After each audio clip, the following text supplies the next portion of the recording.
et de coulage pour l'acier et du pays. Canada wasted no time stepping into the diplomatic spotlight after Donald Trump's shocking early exit from the 2025 G7 summit in Alberta. In a matter of mere hours, Canadian Prime Minister Mark Carney executed a breathtaking geopolitical pivot, striking a groundbreaking Arctic-Pacific defense swap with South Korea, pledging a staggering $544 million in development guarantees for Latin America, and launching a critical minerals alliance aimed at breaking China's supply chain dominance.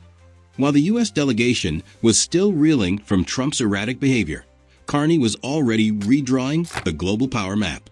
One thing was clear: the United States had left a vacuum, and Canada was more than ready to fill it. Was this the dawn of a new Northern-led world order, or the beginning of a global diplomatic free-for-all? Either way, what unfolded in Alberta might be remembered as the summit where the G7 quietly decoupled from Washington's grip. Trump's walkout wasn't just a breach of protocol, it was a seismic event. With America suddenly absent, the center of power shifted. In the last 24 hours of the summit, Canada pulled together what many now call the three pillars of post-American diplomacy: defense industry integration, development financing, and critical raw material security. All areas where the U.S. had traditionally called the shots. But not anymore. The real thunderclap came the morning of June 17th. In a stunning bilateral session, Carney and newly elected South Korean President Lee Young upgraded their long-dormant LNG-based trade relationship into a full-blown defense industrial alliance. In an unprecedented move, Canada agreed to source sensor packages for Arctic drones from South Korea. In return, South Korea's Navy will construct hybrid-powered patrol vessels based on Canadian designs, bringing Seoul into the once exclusive Five Eyes orbit. This isn't just a handshake deal, it's a tectonic realignment of military ecosystems. Washington was not just excluded, it was deliberately shut out. American diplomats weren't even allowed to observe the meeting, and journalists were locked out. If that isn't a geopolitical slap, what is? While Trump's team repeated vague soundbites about tariffs and simple tax codes, Carney's government launched a bold new foreign aid agenda. International Development Minister Miriam Sini announced a $544 million guarantee package aimed at infrastructure, poverty reduction, and climate resilience across Latin America. The timing was no accident. Washington had just slashed $60 billion from USAID, leaving countless international projects in chaos. From malaria prevention in Africa to sea level adaptation grants in the Pacific, America's retreat created a vacuum. And Canada, cautious no more, was stepping in. Could Ottawa truly replace Washington as the world's benevolent power broker? The scale is still modest, but symbolically it's massive. And here's a thought.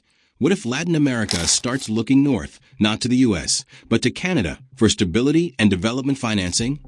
This could be a geopolitical chain reaction, and we might be witnessing the first link snapping. In a sharp rebuke to Trump's economic nationalism, Carney warned that Trump's proposed tariff hike, raising levies on steel and aluminum imports from 25% to 50%, was a minefield in the global accounting system. When asked if Trump might back down, Carney's answer was both diplomatic and defiant. There may be different perspectives in other capitals, but we will use the tools at our disposal as necessary. In other words, Canada's ready to retaliate. Quietly, yes, but decisively. Carney also broke new ground on Ukraine. While Trump's delegation watered down the final statement, Carney said plainly, "If the text had been left to us, we would have written it more strongly." That statement, coupled with Canada's fresh $2.3 billion loan package to Ukraine, complete with drones, howitzer ammo, and energy infrastructure support, sent a loud signal. Canada is done playing second fiddle. But perhaps the most controversial development was Canada's hint at joining Israel's Iron Dome defense system. Trump, in a bizarre aside, claimed it would cost $71 billion. Behind the scenes, leaders reportedly laughed. Carney silenced the room with one line: "Our geography is no longer a natural shield." Translation: Canada's entering the missile defense arena, and it's not about money anymore. It's about survival. A new Cold War in the Arctic? Don't rule it out. Then came the masterstroke, the Critical Minerals Alliance. Think of it as NATO for the supply chain. Canada's rich reserves of gallium, germanium, nickel, and cobalt will be paired with Germany's processing capabilities, South Korea's advanced cell pact tech, and Japan's elite recycling systems. This is a strategic block against China's resource dominance. It's not just economic, it's existential. Global manufacturing will depend on this axis.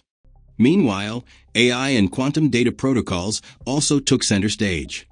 Canada's cutting-edge quantum labs in Waterloo will test Japan's zero-energy chip prototypes, while Tokyo will offer access to its climate modeling language models. The two countries also unveiled a joint ethics guide for digital governance, subtly rejecting the digital authoritarianism of Beijing. And let's not forget about the planet itself.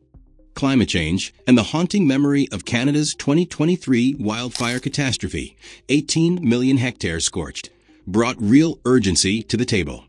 Carney unveiled a joint early warning AI fire detection system using polar satellite data from the European Space Agency and Japan's JAXA.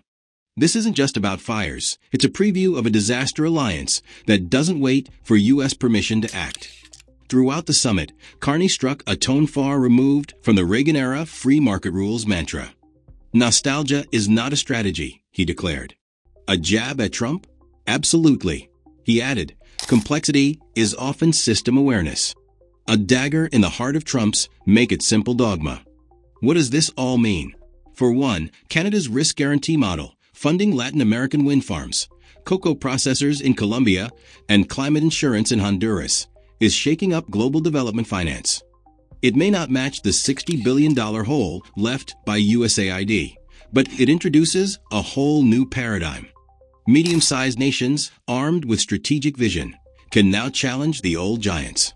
Even the IMF and World Bank are watching closely. If Canada's guarantee program proves successful, it could shift the balance of soft power financing.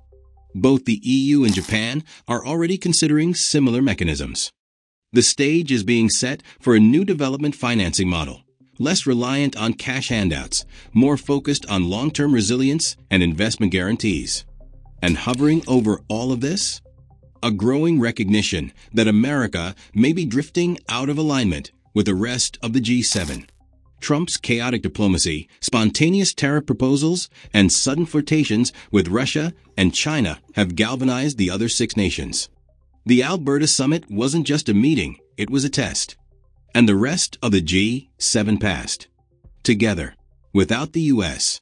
Carney's trio of breakthroughs, Canada-Korea Defense Pact, the Latin America Development Guarantee Fund, and the Critical Minerals Alliance, stand as proof that leadership is not about who speaks loudest, but who acts fastest. Trump left an empty chair. Carney filled it. And if that wasn't enough, here's a final kicker. Carney hinted that Canada might elevate its Arctic defense posture from simple patrols to layered missile defense. This could signal a NORAD 2.0 without full American control. Is Canada preparing for a world where the U.S. becomes unreliable? If so, that's not just strategy, it's a seismic shift in alliances.